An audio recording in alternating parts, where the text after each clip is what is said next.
Máme tu 5 rôznych druhov filamentov. Schválne mi napíšte dolu do komentárov, ktorý sa vám páči viac. Tu máme modrý, ten som získal prémium k veľkému nákupu.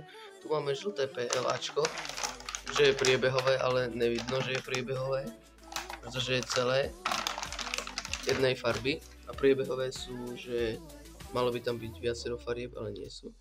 Takže aj toto by malo byť priebehové, ale ako vidíme, skoro nič tam není. Takže červená za mňa dobrá. Potom tu máme takú priehľadnú. A potom ešte takúto.